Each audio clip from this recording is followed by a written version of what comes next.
अस्सलाम वालेकुम। इय्याक नअब्दु व इय्याक नस्तईन। बहुत सारे स्टूडेंट ने परसों से मैसेज करी है कि सर आप सिंप्लेक्स एलएलपी पर एक सवाल बना दीजिए। एक वो सवाल जिस पर फॉर्मुलेशन भी हो, हमें नहीं आती है फॉर्मुलेशन करनी। आप यूट्यूब पर बहुत सारे ऐसे वीडियो देखोगे जहाँ पर फॉर्मुलेशन तो दिखाई है बट नॉट उस तरीके से। और जो मैंने ये सवाल यहाँ पर लिया है इसकी प्रोबेबिलिटी है बहुत एग्ज़ाम में आने के लिए। सो आप ये वीडियो एंड तक देखिए ताकि आपकी जो कंसेप्ट है वो क्लियर हो जाए। देखिए हमारे पास सवाल क्या है। सवाल बोलता है a farmer has 100 acres of land on which he can grow corn, wheat and soybean. Each acre of corn costs 100 for preparation and it requires 7 man days of work and yields a profit of 30. पहले तो इतना है। उसके बाद an acre of wheat cost 120 to prepare, requires 100 days of man work and yield a profit of 10. उसके बाद an acre of soybean costs 70 to prepare, requires 8 man days of work and yield a profit of 120. If the farmer has 1 lakh for preparation and can count on 8,000 man days of work, how many acres should be allotted to each crop to maximize profit? पहले तो हमें इस सवाल में ये जानना है कि ये बता क्या रहा है। ये बता रहा है कि हमारे पास 3 क्रॉप्स हैं। हम लिखेंगे यहाँ से क्रॉप्स। फाइन। और कौन कौन सी क्रॉप्स है? एक तो हमारे पास है कॉर्न, दूसरा है वीट और थर्ड है सोयाबीन। फाइन। ये इसी में बहुत सारे स्टूडेंट कंफ्यूजन कर पाते हैं। हमारे पास 3 चीज़ें इसने बोली है। एक बोला है प्रिपरेशन, दूसरा है मैंडेज और थर्ड है प्रॉफिट। यानी कि हम यहाँ पर लिखेंगे प्रिपरेशन पर एकड़, fine, work days and profit. ये 3 चीज़ें मैंने लिख दी। अब देखिए कॉर्न में कितना बोलता है। ईच एकड़ ऑफ कॉर्न रिक्वायर्स 100, यहाँ पर 100 मैंने लिखा। For and requires 8 man days यानी कि 7 और it yields a profit of 30, लिखा मैंने 30। उसके बाद दूसरा एन एकड़ ऑफ वीट कॉस्ट 120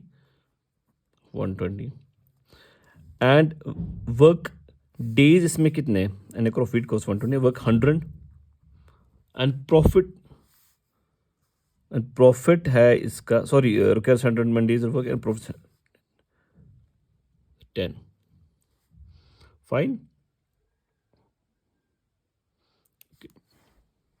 उसके बाद क्या है? उसके बाद है सोयाबीन। सोयाबीन में कितना है? सोयाबीन में है हमारा 70 to 8 man days and yield profit of 20। Clear? Fine. और यहां पर बता रहा है कि अगर इसके पास 1 लाख रुपीज है किसके लिए? प्रिपरेशन के लिए। यानी कि it has 1 lakh rupees for preparation. और वर्क डेज कितने इसके पास है? इसके पास है 8,000 वर्क डेज। यही सबसे इंपॉर्टेंट चीज़ है जो एक स्टूडेंट को समझनी है कि मुझे लिखना क्या है वहाँ पर। क्योंकि जब भी वो लिखता है फिर उसके जो ऑब्जेक्ट फंक्शन है वो उसकी नहीं बन जाती है तब। ठीक। Clear? It is not, it need 10, sorry, यहाँ पर 10 वर्क डेज है। It needs 10 work days. I hope ये क्लियर आया होगा कि आपको क्या करना है, कैसे बनाना है। देखिए इसके बाद हम क्या करते हैं। इसके बाद हम लिखते हैं late x1, x2 and x3 be acres of land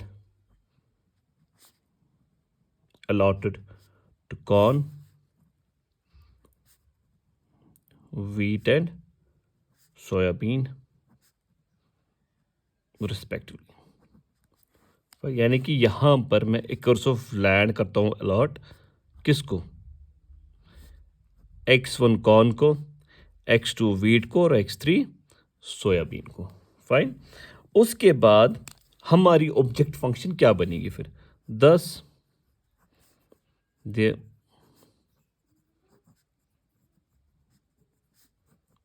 objective function becomes,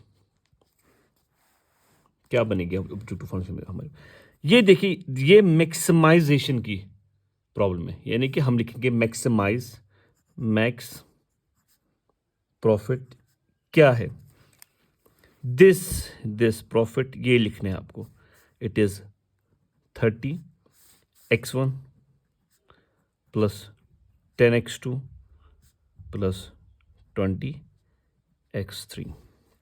this is how you formulate, हमारी जो प्रॉब्लम वो कैसे हम फॉर्मुलेट कर पाते हैं।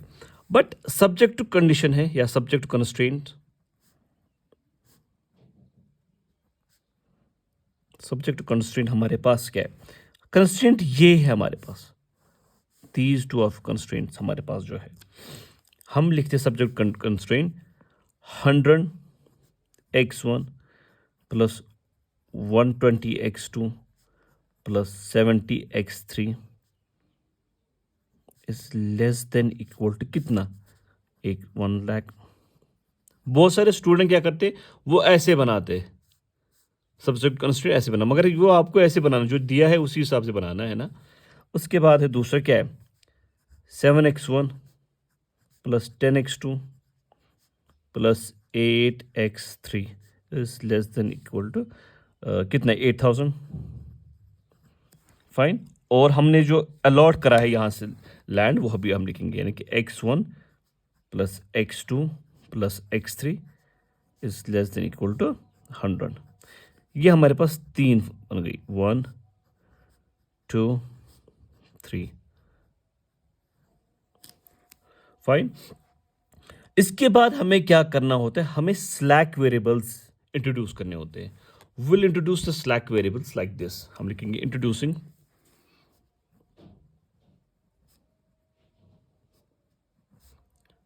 Slack variables. क्या क्या स्लैक वेरिएबल, जितने हमारे पास जो कंडीशंस हैं वो 3 S1 S2 S3 in equation 1 2 and 3, 1 2 3 में ये इक्वेशन मैंने कर दी। तो फिर हमारी इक्वेशन क्या बनेगी फिर नई, it will B 100x1 plus 120x2 plus 70x3 plus S1। Slack हम इसीलिए हम इस्तेमाल करें ताकि हम इक्वल टू बना दें, इज इक्वल टू 1 लाख। दूसरा 7x1 plus 10x2 plus 8x3 plus x2 is equal to 8000, and then x1 plus x2 plus x3 plus S3 is equal to 100। Fine, and objective function जो है वो हम लिखते हैं objective function can be written as, इससे maximization problem को max P is equal to, हमारे पास जो है 30 these profit 30x1 plus 10x2 plus 20x3। Slack हमें यहाँ पर भी इस्तेमाल करना है, बट स्लैक का जो कॉस्ट है वो 0 है, that mean 0s1 plus 0s2 plus 0s3 हमारा ये हो गया। फाइन, इसके बाद हमें क्या करना होता है, हमें इसको स्टैंडर्ड फॉर्म में लिखना है। स्टैंडर्ड फॉर्म में हम कैसे लिखते हैं, आई होप ये आपको नजर आया होगा। स्टैंडर्ड फॉर्म हम कैसे लिखते हैं, see we write it ax is equal to B. मैं ज़्यादा डीप में नहीं जा रहा हूँ क्योंकि आप लोगों ने ये पढ़ा है, ये इसीलिए आपको दिखा रहा हूँ क्योंकि बहुत सारे स्टूडेंट ने बोला है कि हमें समझा दीजिए कि कैलकुलेशन में हमें इशू आता है, फॉर्मुलेशन में हमें इशू आ जाता है। बाकी दे नो दी स्लैक हम क्यों इस्तेमाल करते हैं, दे नो दीज थिंग्स। हम लिखते हैं, ये आप ध्यान में रखिए, this thing is the most important thing. x1 x2 x3 उसके बाद स्लैक 1 S2 S3, यानी कि a हमारा जो हमने जो बनाया था वो हमने लिखा, it will be equal to 100 120 70 1 0 0 and this is 7 10 8 8 0 1 0 0 0 1 and it will be 1 1 1. याद रखिए ये जो स्लैक है ना, दिस थिंग, ये आपका आइडेंटिटी मैट्रिक्स आना चाहिए. उसके बाद जो x हमारा है, कितने x आपके पास है, x1 x2 x3 plus slack s1 s2 s3 is equal to 1 lakh. वो तीनों आपके जो प्रॉफिट है 8,100. क्लियर? इतना क्लियर है? अब ये हमें लिखना है. अब आइट्रेशन हमें बनानी है.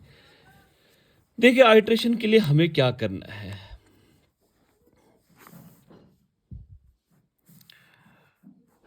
This is the CB. पहले आप समझिए, पहले मैं लिखता हूं उसके बाद मैं समझाता हूं.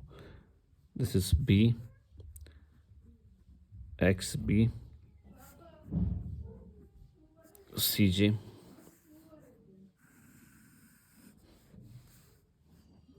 X1 X2 S3 S1 S2 S3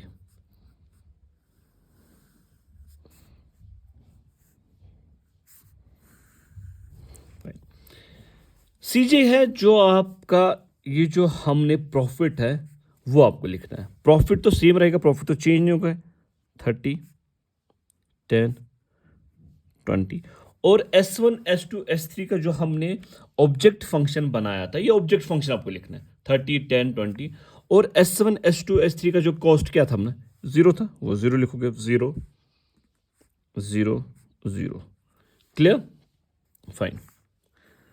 उसके बाद क्या करोगे आप, XB मतलब क्या है, XB ये दिस इज XB.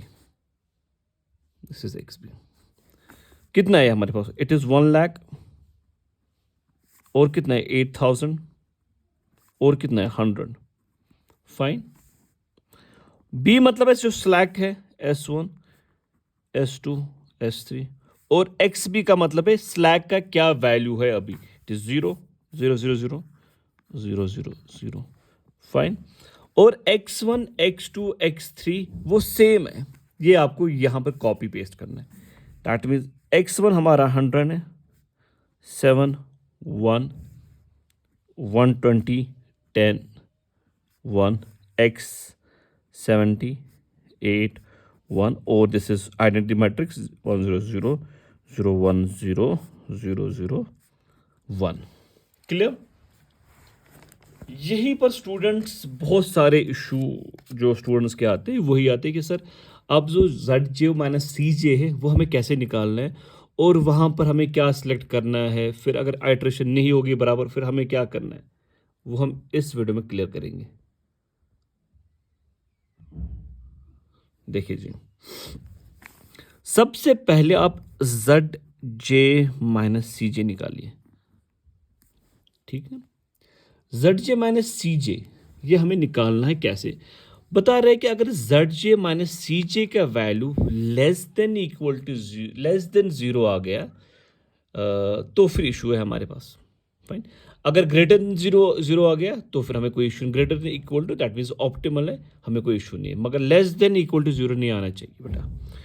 देखिए पहले ZJ माइनस CJ कैसे लिखते हैं हम लिखेंगे रफ, मैंने यहाँ पर लिखा. ये ZJ माइनस CJ क्या होता है, ZJ माइनस CJ. आपको ZJ माइनस CJ इनका निकालना है.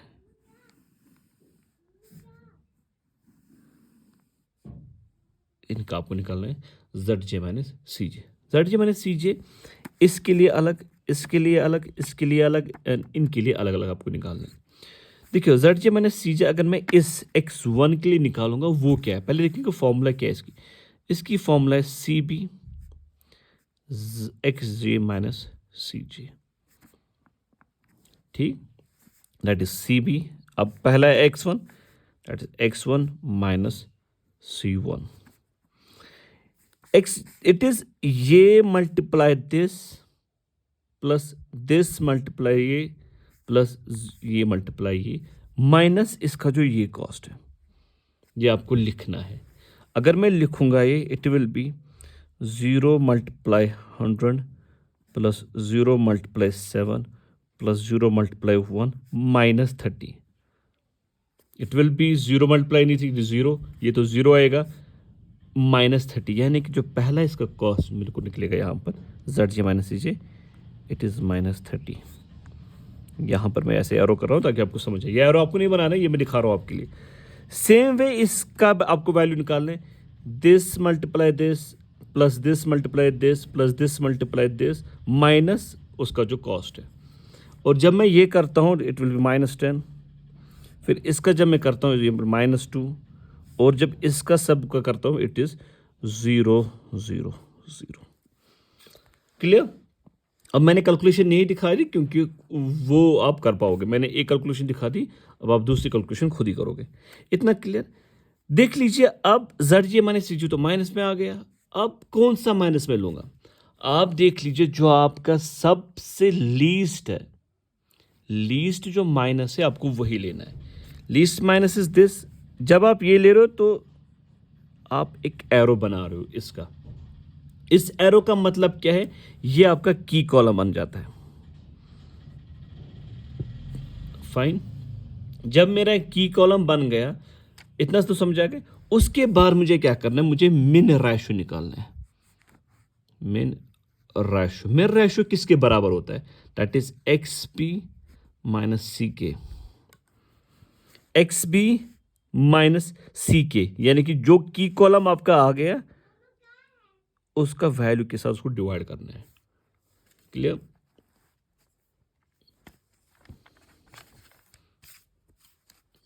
देखो 1 लाख डिवाइडेड बाय 100, मैं यहां से लिखूंगा divide by 100, it will come up 1000। Same 8000 divided by 7, it is 1143, and 100 divided by 1, it is 100। यहां से आपको सबसे लीस्ट देखना कौन है, that mean it will be my की रो, यानी कि ये जो है ये आपका की रो बन गया, और ये जो इंटरसेक्टिंग है की कॉलम और की रो में, ये जो 1 है ये आपका की एलिमेंट बन गया। की एलिमेंट बन गया। दिस x1 आपका क्या बन गया? Incoming vector. और दिस x3 आपका बन गया आउटगोइंग वेक्टर। इतना क्लियर? आई होप यहां तक कोई इशू नहीं है। अगर इशू होगा तो कमेंट बॉक्स में आप लिख सकते हो क्या है। हो गया। अब हमें क्या करना है? हमें एक और आइट्रेशन बनानी है। अब एग्जाम में इतनी आइट्रेशंस नहीं आ जाएगी बेटा जहां पर आपको सिर्फ माइनस माइनस निकलेगा, खाली 1-2 आइट्रेशंस निकलेगी मेरे ख्याल से एक। उसके बाद जो नेक्स्ट होगा वो तो सही इसका आ जाएगा, फॉर श्योर उसका वो सही आ जाएगा। वही आपका एग्जाम में भी है। बहुत सारे स्टूडेंट क्या करते हैं, वो बनाते हैं आइट्रेशंस, बट आपको खाली समझने कि बाबा ये कैसे निकलता है, जेड जे माइनस सी जे निकलता तो कैसे निकलता है। मैं दूसरे, this is iteration first, iteration second. Iteration second में सेम मैं यही लिखूंगा और कुछ भी नहीं। C B B X B x1 x2 x3 s1 s2 s3। Fine. यहाँ पर आप अच्छे से नज़र रख देते क्योंकि इसमें मैं एक ट्रिक बता रहा हूँ जो शायद आपको नहीं पता होगी। The profit will be the same, 20 0 0 0।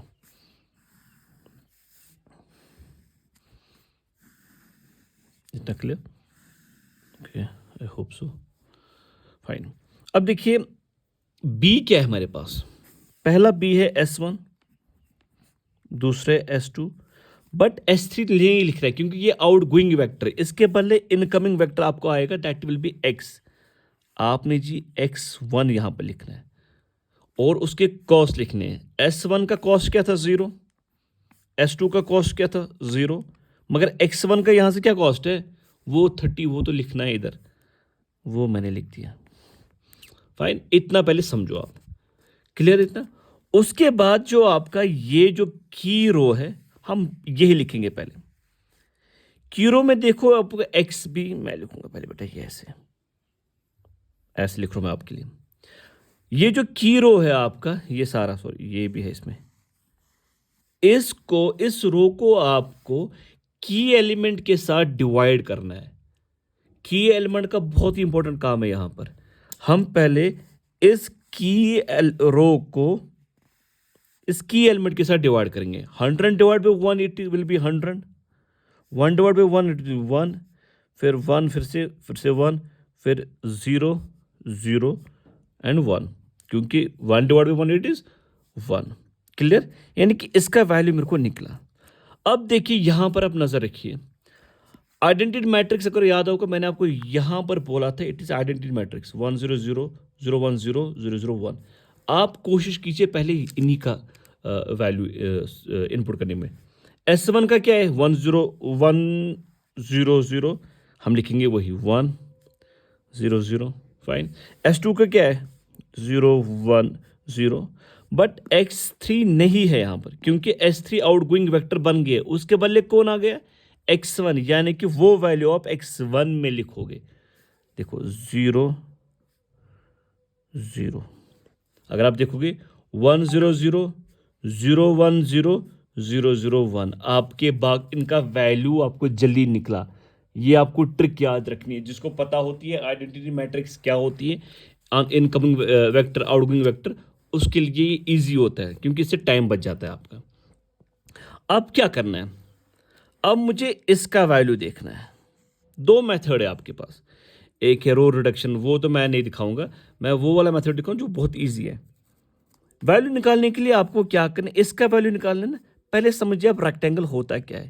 This is rectangle, आपको ये रेक्टेंगल दिमाग में रखना है। ये वैल्यू ढूंढने के लिए आप इसको क्रॉस मल्टीप्लाई करोगे आपके की एलिमेंट के साथ, ऐसे। I am using this, will use a green pen first. I will see. No, just a second. हाँ, ये है ना, मैं इसको इसके साथ मल्टीप्लाई करूंगा। मैं नीचे लिख रहा हूं ये क्या है, क्या होता क्या है इसको। It will B 1 lakh multiplied by 1, minus आपको करना है वही रेक्टेंगल बन गया ना, रेक्टेंगल, दिस रेक्टेंगल, ये आपको याद रखना है। 100 इंटू 100 और डिवाइड उसको करना है की एलिमेंट के साथ, दैट इज 1, क्लियर। ये याद रखो बेटा, क्योंकि ये जो है यही इंपॉर्टेंट चीज़ है, टाइम भी बच जाएगा आपका। ये वैल्यू निकालने के लिए इसको आप की एलिमेंट से मल्टीप्लाई करो, माइनस करो, रेक्टेंगल बना दो इसको इसके साथ माइनस करो, डिवाइड भी करो 1 के साथ। जब मैं ये वैल्यू निकालता हूँ, इसका आ जाता है मेरा 90,000। सेम ये दिखाने के लिए इस वैल्यू यहां पर ये है, इसको इसके साथ मल्टीप्लाई करो,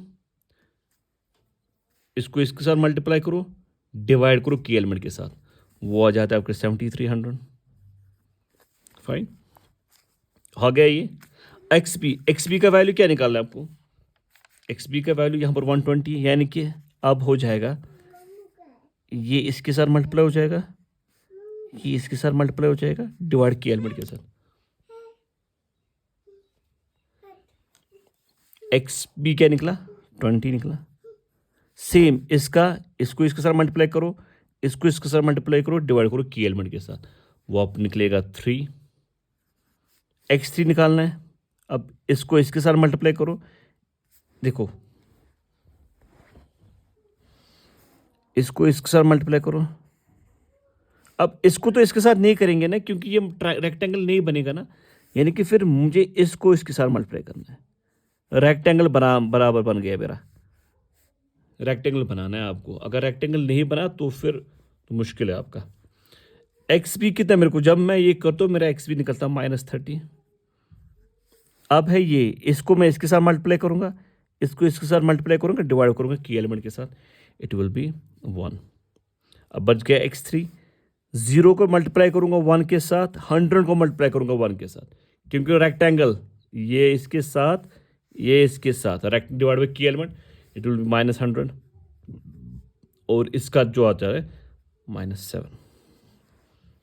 आई होप ये क्लियर आया होगा आपको। फाइन, अब क्या करना है, ओ सॉरी, यहाँ पर अब मैं ZJ माइनस CJ, इसका ZJ माइनस CJ के लिए मैंने आपको क्या बोला अभी, ये तो मैं ऐसे ZJ माइनस CJ के लिए मैंने आपको बोला we had the formula CBXJ minus CJ। आप एक बार इसको ट्राई कीजिए, आपको समझ आ जाएगा ये सारा कुछ। यानी कि ये this will be multiplied by this, fine, और माइनस फिर उसका अपना जो कॉस्ट है उसके साथ ये मल्टीप्लाई हो जाएगा। Sorry, it will B minus, आप भी नहीं बोल रहे हो कुछ, ये इसके साथ मल्टीप्लाई हो जाएगा, like 0 multiplied by 0 plus 0 multiply 0 plus 30 multiply 30 minus 30। आप देख लीजिए, जब मैं 0 मल्टीप्लाई 0 0, 0 मल्टीप्लाई 0 0, 30 मल्टीप्लाई 1 30, ये तो 30 है ऐसे, माइनस 30 वो कितना आ जाएगा, वो 0 बन जाएगा।